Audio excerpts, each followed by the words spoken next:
46,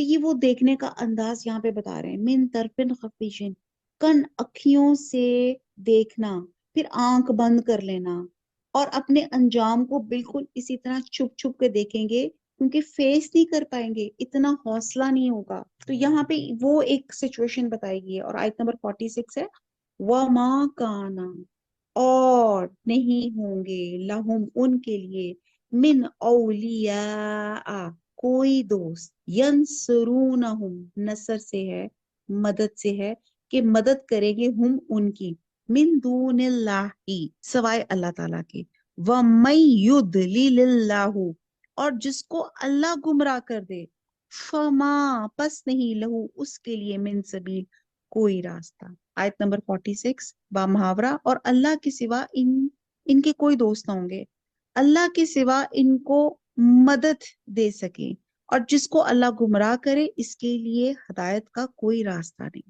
جو بات شروع سے شروع آ رہی ہے وہ یہی بات ہے کہ یعنی دنیا میں ان سے عذاب ٹلتا رہا، انہیں مہلت دی جاتی رہی۔ ایسے ہی نا اپنے آپ کے اوپر دیکھ لیں، ہمارے پر کتنے فیزز آتے ہیں، نزلہ، زکام، کووڈ، کوئی چیز، کوئی پریشانی ایک دم آتی ہے، پھر اللہ سبحانہ تعالیٰ وہ ٹھیک کر دیتے ہیں، ہم پھر ٹھیک ہو جاتے ہیں، عذاب آتا ہے ٹل جاتا ہے، چاہے وہ صحت کا ہے، زندگی کا ہے، جان کا ہے، مال کا ہے، اولاد کا ہے، پھر ہمیں مہلت دی جاتی ہے۔ لیکن ڈے آف ججمنٹ، قیامت والے دن، کوئی ایسی صورت میں ہوگی۔ اس کا دوسرا مطلب یہ ہے کہ عذاب اللہ نے ان کے لیے مقرر کر دیا ہے، کسی میں ہمت نہ ہوگی کہ اس کو ٹال سکیں۔ ٹھیک ہے جی؟ تو یہاں پہ ایک اور جو حقیقت یہاں بتائی جا رہی ہے کہ یہ لوگ جو کفر میں بڑھ گئے ہیں، جنہوں نے اپنی نفسوں پہ خود ظلم کیا ہے، جنہوں نے خود گمراہی کو خریدا ہے، خود گمراہی کو پسند کیا ہے، ان کو اللہ کے سوا ان کا کوئی دوست نہیں ہوگا۔ کوئی جیسے دنیا میں آپ کے ہوتے ہیں نا سفارشی، کوئی آپ کوئی پکڑے گئے ہیں پولیس میں واٹ ایور، تو آپ بیوروکریٹس یا آپ کی ایلیٹ کلاس سے یا آپ کی پولیس والوں سے دوستی ہے، آپ اپنے کوئی جھوٹی گواہی لے کے اپنے آپ کو چھڑا لیتے ہیں، وہاں پر کوئی ایسا کوئی دوست، کوئی مددگار نہیں ہوگا سوائے اللہ تعالیٰ کے، اور سوائے آپ کے اپنے اعمال کے جو آپ نے خود کمائے ہوں گے۔ تو اس لیے کہا جا رہا ہے کہ اللہ کسی کو گمراہ نہیں کرتا، انسان خود گمراہی خریدتا ہے، پھر کوئی اور راستہ نہیں ہوگا، یعنی کہ تب آپ کے پاس کوئی ایکسکیوز، کوئی آپ کے پاس مہلت کا ٹائم جو ہے وہ ختم ہو چکا ہوگا۔ آیت نمبر 47، استجیبو قبول کرو، جواب سے ہے، استجاب سے ہے، یہ تمام جو اس میں سے روٹ ورڈز میں سے لفظ نکلتے ہیں۔ لی ربکم، لیے رب، اور کم تمہارا، اپنے رب کے لیے، من قبلی سے پہلے، این یاتیا اس سے کہ آئے، یومن وہ دن، لا نہیں، مردہ ابھی ہم نے مردہ پیچھے پڑا، لوٹ آیا یا ٹلنا، لہو نہیں لوٹایا جائے گا، لہو اس کا، من اللہ اللہ کی طرف سے، ما نہیں، لکم تمہارے لیے، من ملجعی، ملجا، ملجا پہلے بھی آیا، ملجا کا مطلب ہوتا ہے کوئی جائے پناہ،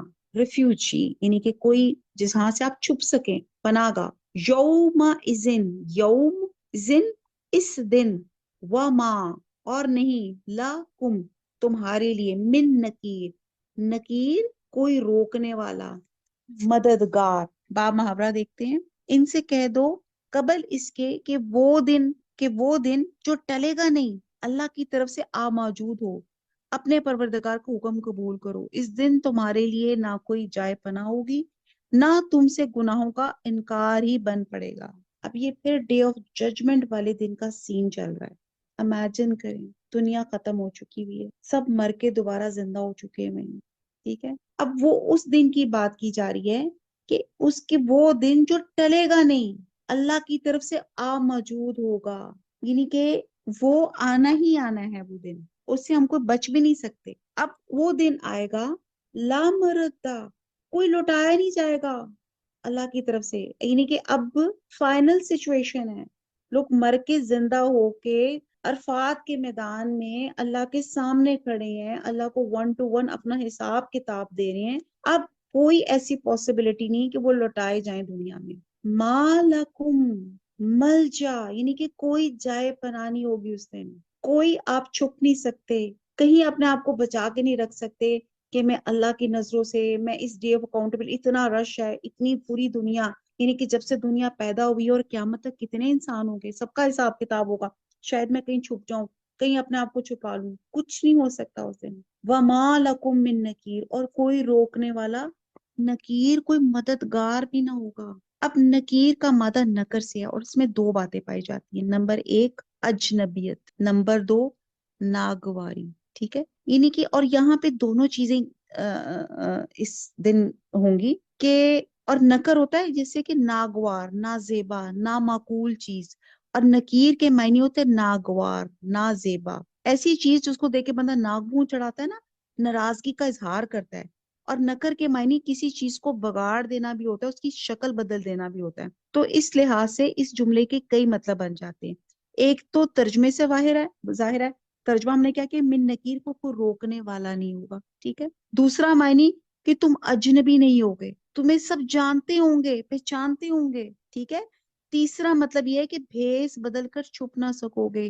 اور چوتھا مطلب یہ کہ اس دن تم جیسی بھی حالت میں ہوگے، اس میں کوئی تبدیلی نہ لا سکو گے، ہمارے اختیار ہی میں نہیں ہوگا. تو یہ ہے نکیر کا مینی، اور یہ اس کے سارے ہیں. ٹھیک ہے جی، یہ ہو گیا. اب آگے چلتے ہیں. فَإِن، پس اگر، اعرضو اعراض کر لیں، وہ منہ پھیر لیں. فما، پس نہیں، ارسلنا کا، ارسال کیا نہ ہم نے، کا تجھے، ہم نے بھیجا تجھ کو، علیہم ان پر، حفیظن، حفیظ نگہبان، ان نہیں، علیہ کا تجھ پر، الا مگر، البلاغ بلاغ پہنچا دینا، ابلاغ، وَإِنَّا اور بے شک ہم، ایزا جب، زکنا، زکنا ذوق سے ہے، اور نہ ہم چکھاتے ہیں، الانسان انسان کو، منا اپنے پاس سے، رحمتن رحمت، فریحا فرحت سے ہے، خوشی شادمانی سے ہے، بھی ہاں ساتھ اس کے، وَإِن اور اگر، تصبہم صابہ ہوتا ہے پہنچنا، ہم ان کو پہنچتی ہے ان کو، سیئاتن، سیئاتن سختی، برائی، بما بوجہ اس کے یا اس کے باعث، قدمت قدم سے ہے، قدم آگے بڑھاتے ہیں نا، اس کو مراد ہے آگے بھیجا، ایدیہم ید کہتے ہیں ہاتھ، ان کے ہاتھوں نے، فَإِنَّا تو بے شک، الانسان انسان، کفور ہے، کفور کافر ہے یا ناشکرا ہے. باب محاورہ دیکھتے ہیں، تھوڑی لمبی آیت ہے، آیت نمبر 48. پھر اگر یہ منہ پھیر لیں تو ہم نے تم کو ان پہ نگہبان بنا کر نہیں بھیجا، تمہارا کام تو صرف احکام پہنچا دینا ہے. جب ہم انسان کو اپنی رحمت کا مزہ چکھاتے ہیں تو اسے خوش ہو جاتا ہے، اور اگر ان کو انہی کے اعمال کے سبب کوئی سختی پہنچتی ہے تو سب احسانوں کو بھول جاتے ہیں. بے شک انسان بڑا ناشکرا ہے. آیت نمبر 48 میں اللہ تعالیٰ نے یہ حقیقت ہمیں بیان کر دی، یعنی کہ ہم نے آپ پر ذمہ داری نہیں ڈالی کہ انہیں راہ راست پہ لا کے چھوڑ دیں، اور نہ ہی آپ سے ایسی باز پرس ہوگی. اب ایک دنیا دار انسان کسی حال میں بھی اللہ کی طرف رجوع نہیں کرتا. دراصل ایسی آیات کے مخاطب قریش مکہ ہی تھے. اب یہاں پہ پہلے تو حضور صلی اللہ علیہ وسلم کو کہا گیا کہ پس اگر یہ منہ پھیر لیں. یہاں پہ حضور صلی اللہ علیہ وسلم کو بڑی پریشانی رہتی تھی، انہیں ہر وقت غم رہتا تھا، میری امت میری امت. ان کو سب کو ہوتا تھا کہ میری امت اللہ کے احکامات پر عمل پیرا ہو جائے، فرما بردار بن جائے. تو اللہ تعالیٰ ان کو یہاں پہ تسلی پہلے پارٹ میں کہہ رہے ہیں کہ اگر یہ منہ پھیر لیں تو ہم نے تم کو نگہبان بنا کر نہیں بھیجا گیا، یعنی کہ حضور صلی اللہ علیہ وسلم کا کام پہنچانا ہے، کہ علیہ کا الا البلاغ، آپ کا کام صرف پہنچانا ہے، میسج اللہ کا، وہی اللہ کا پیغام، منوون حضور صلی اللہ علیہ وسلم نے ہم کو پہنچا دیا. اب اس پہ عمل کر رہے ہیں یا نہیں کر رہے، اس کے لیے اللہ تعالیٰ نے ہم سب کو ایک مرضی، ایک ول پار دے دی ہے، ہمیں ایک اختیار دے دیا ہے، اور اتنا ہی بس اختیار ہے. اور وہ بھی کیا ہے؟ وہ بھی ٹیسٹ ہے، ازمائش ہے کہ میں نے اس اختیار کو کہاں استعمال کیا. اللہ تعالیٰ حضور صلی اللہ علیہ وسلم کو کہہ رہے ہیں آپ کو نگہبان نہیں بنا کے دے گا، آپ پریشان مت ہو، آپ ان کے نگہبان نہیں ہیں، آپ کا کام صرف اللہ کا پیغام پہنچانا ہے. اور بے شک اگلا آیت کا ٹکڑا، انا